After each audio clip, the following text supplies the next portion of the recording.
Chérif La Télévision, partenaire de grands événements, fidèles téléspectateurs, bonsoir et bienvenue dans cette édition. Chérif La TV a reçu ce jeudi la visite de l'ancien Premier ministre malien Moussa Mara, qui a été accueilli par les membres de la commission de gestion ainsi que le personnel de la télé. Monsieur Moussa Mara s'est dit impressionné par la qualité du service abattu par les agents de la structure, rompus à la tâche et appelle à davantage de professionnalisme pour le plus grand bonheur des téléspectateurs. À l'issue de cette visite de courtoisie, l'ex-chef du gouvernement s'est livré au micro de notre rédacteur en chef. Quel acte posé par Moussa Mara lorsqu'il était aux affaires pour favoriser la libération des chaînes de télé privées au Mali? Le phénomène Macron en France peut-il être incarné par Mara en 2018 pour une véritable alternance démocratique au Mali? Voilà entre autres questions abordées au cours de cette interview. C'est une visite de courtoisie, une simple visite de courtoisie, mais en même temps, quelque chose qui revêt d'une importance particulière pour moi parce que, je l'ai dit, nous les hommes politiques, les leaders, quand on vient dans une télé, c'est pour être à l'antenne. Donc pour une fois, ce n'est pas être à l'antenne, même si là on est à l'antenne, c'est regarder l'envers du décor, regarder comment les choses fonctionnent, comment les salariés travaillent, qui travaille où, quels sont les moyens dont vous disposez, quelles sont les conditions dans lesquelles vous travaillez. Et ma foi, ce que j'ai vu est très intéressant parce que aussi bien les équipements que le personnel sont tout à fait au point pour fournir des services de qualité. Et ce qu'on voit à l'antenne et qui est apprécié par l'ensemble, non seulement des Maliens, mais aussi des gens ailleurs qui regardent Chérif La TV, c'est vraiment que les conditions sont professionnelles, les agents sont professionnels. Donc c'est satisfaisant. Maintenant, il ne me reste plus qu'à vous encourager et à vous dire que ce n'est que le début. Une aventure média est une aventure de longue haleine, de long terme. Et il faut continuer à maintenir cette ligne éditoriale, ce professionnalisme, être à la pointe de la technologie pour servir les téléspectateurs. Donc vraiment, je pars d'ici très satisfait. Aujourd'hui, l'environnement tel qu'il est en train de se décliner est la résultante de beaucoup d'efforts qui ont été fournis par les gouvernements précédents. Il y a d'abord la loi pour la libéralisation des ondes pour les télévisions. Cette loi nécessite un décret et puis d'autres textes complémentaires. J'espère que ce sera bientôt le cas pour que les chaînes de télévision puissent vraiment agir tout à fait conformément à la réglementation et puissent exprimer leur plénitude. Parce qu'aujourd'hui encore on a l'impression que chacun freine, on attend que les choses se libéralisent. Donc il y a eu des actions qui ont été posées par les gouvernements précédents. Ensuite, je pense que la question de la réglementation et de la régulation. Aujourd'hui vous avez la haute autorité de communication. La haute autorité, les textes ont été adoptés quand j'étais Premier ministre. Il y a l'école de journalisme aussi. L'école de journalisme, je pense que nous avons mis en place et qui est en train aujourd'hui d'être fonctionnel. Donc on va continuer. Ceux qui sont là vont continuer à se battre et demain, d'autres, que ce soit nous ou d'autres responsables, doivent aller dans ce sens parce que la presse est indispensable à la démocratie, elle est indispensable au pays. Et quand on dit presse aussi, on parle de presse de ce type, c'est-à-dire presse puissante, organisée, avec du personnel professionnel, avec des moyens dignes de ce nom, mais pas une multitude de petits organes de presse qui sont manipulables, qui sont achetables, et où le professionnalisme est une denrée rare. Je pense qu'aujourd'hui, il faut que le Mali, on s'oriente vers des grands groupes de presse structurés, organisés, présents sur tous les segments du métier et qui ont vraiment les moyens de leur indépendance. Parce qu'il faut que ces groupes soient indépendants et qu'ils puissent traiter de l'information de manière équitable dans l'intérêt des populations. C'est ce que vous vous évertuez à faire en allant vers les gens, en essayant de transmettre les préoccupations des populations. Je pense qu'il y a quand même un certain nombre de réalités qui méritent d'être rappelées. C'est que nous sommes un pays très jeune. 80% de la population malienne n'a pas 35 ans. Beaucoup de personnes ne le savent pas. Il est quand même normal, je pense, pour un pays très jeune, d'avoir aussi, au niveau de la classe dirigeante, des jeunes. Et c'est le sens de notre combat. La France est un pays paradoxalement très vieux. La moyenne d'âge en France dépasse 40 ans, alors que la moyenne d'âge au Mali, c'est 16 ans et demi.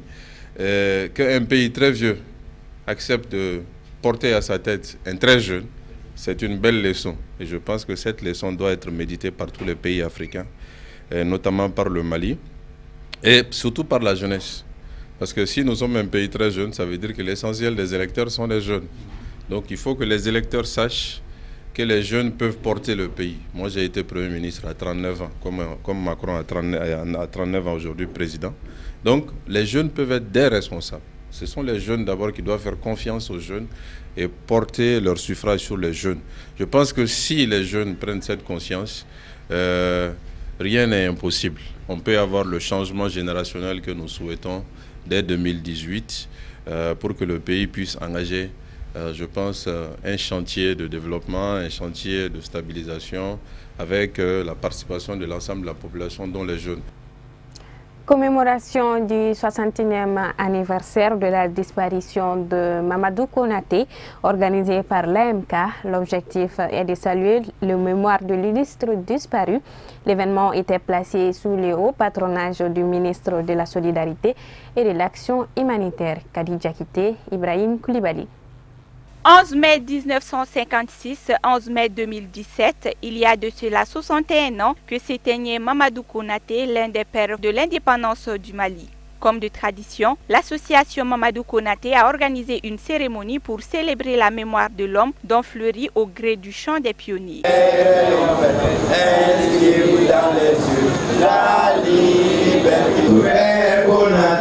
Dans la dignité, nous suivrons ta voie, saurons les gagner, nous saurons les gagner. Élu successivement 3 fois de suite à l'Assemblée nationale française, il a été le premier noir à occuper le poste de vice-président de l'hémicycle français pendant la 4e République. Année après année, c'est toujours avec la même joie sans cesse renouvelée que les membres de l'association Mamadou Konaté AMK, les parents de la grande famille qui va au-delà du patronyme Konaté et ses alliés, partagent avec tous leurs amis la ferveur de ces retrouvailles comme celle d'aujourd'hui. Si les pierres et les arbres de Bamako-Koura pouvaient parler, il n'aurait certainement pas manqué de nous faire des confidences sur les moments de retrouvailles toujours entre Mamadou Konaté et son entourage de quartier, des retrouvailles empreintes de joie et d'affection constante. Un bonheur palpable dont le souvenir impérissable nous a été maintes fois rapporté par de nombreux survivants. Mamadou Konaté n'était pas un homme riche, financièrement parlant s'entend, mais il avait plus que la simple richesse matérielle. Il avait un cœur en or, un cœur sur la main pour servir autour de lui.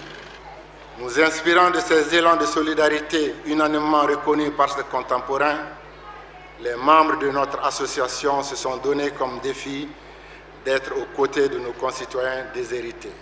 Cette journée commémorative a été marquée par des prestations de pionniers, de projections de films sur la vie de Mamadou Konaté, mais également des témoignages. La personnalité dont nous avons parlé aujourd'hui est au départ même du Mali actuel. Quand on parle des pères fondateurs, Mamadou Konaté est l'un des pères fondateurs du Mali moderne. Et donc l'hommage qui lui est rendu ce matin, comme disait Djeli Baba, quand on parle des morts, c'est pour les vivants. C'était donc pour que les jeunes comprennent que ce pays vient de loin et que pour qu'aujourd'hui soit, beaucoup de nos devanciers se sont sacrifiés. Les jeunes du Mali devraient connaître ces personnalités-là et pouvoir s'en inspirer pour bâtir le Mali d'aujourd'hui. Et je crois que nos jeunes ont envie de connaître cette période-là, ces hommes-là, ces hommes exceptionnels, parce que Mamadou Konaté est un homme exceptionnel, on vous l'a dit tout à l'heure, de pouvoir comprendre qu'on peut faire la politique tout en état moral.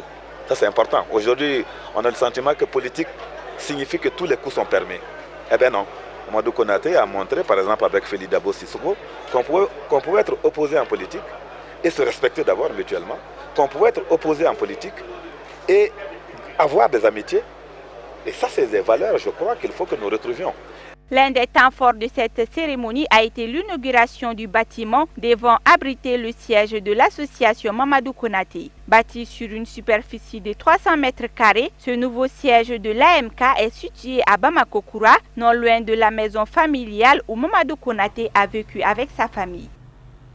Kafouné Batili nous fait le tour d'horizon de l'actualité hors de nos frontières. C'est tout de suite en bref et en images.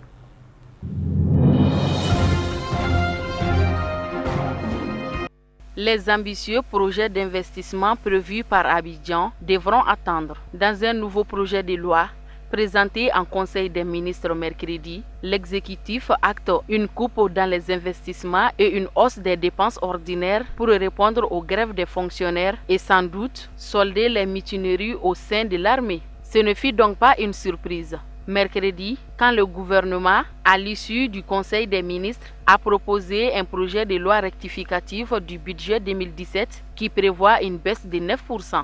Le budget initial qui était de 6 501 milliards de francs CFA est ramené à 6 444 milliards de francs CFA. Sont notamment dans les viseurs les investissements qui reculent de 177 milliards de francs CFA. 2216 milliards de francs CFA était prévu en septembre. Malgré cette révision à la baisse du budget, le nouveau projet de loi acte les engagements pris par le chef de l'État Alassane Ouattara pour répondre à la grogne des militaires et des fonctionnaires.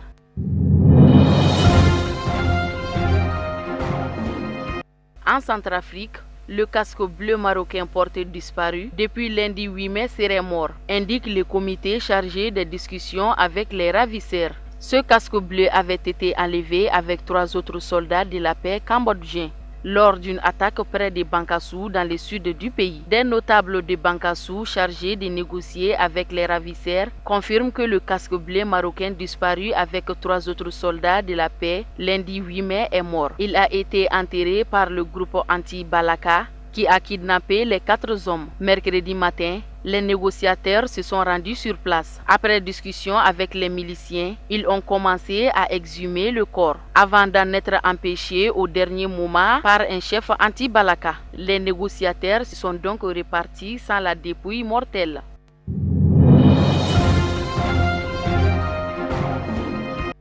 Une nouvelle fois, des migrants ont tenté de passer en force l'une des 2 seules frontières terrestres entre l'Union européenne et l'Afrique, la barrière qui sépare le Maroc du territoire espagnol de Melilla. Une centaine d'entre eux a réussi à entrer mardi 9 mai 2017 sur le sol espagnol. Mais ils étaient 3 fois plus nombreux mardi 10 mai lorsqu'ils se sont rapprochés de la barrière. Il était 7 h du matin et cette fois-ci, raconte la presse espagnole. Les migrants avaient choisi de forcer la frontière en se séparant en différents groupes pour multiplier leurs chances pour que l'attention des policiers ne se concentre pas au même endroit. Cela fait plusieurs mois qu'il n'y avait pas eu de tentative de ce genre à Melilla. En revanche, à 40 km à l'ouest, plus de 850 personnes ont forcé la frontière de l'autre esclave espagnol. Cela depuis le début de l'année. Les autorités espagnoles ont décidé de répondre en augmentant le nombre de policiers le long de la barrière des 2 territoires.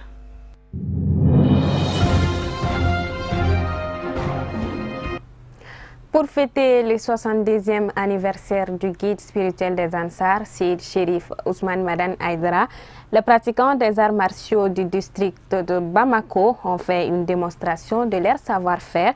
C'était le mercredi 10 mai à Bankoni Djankinebougou, Youssouf Koulibaly et Baba Keïta.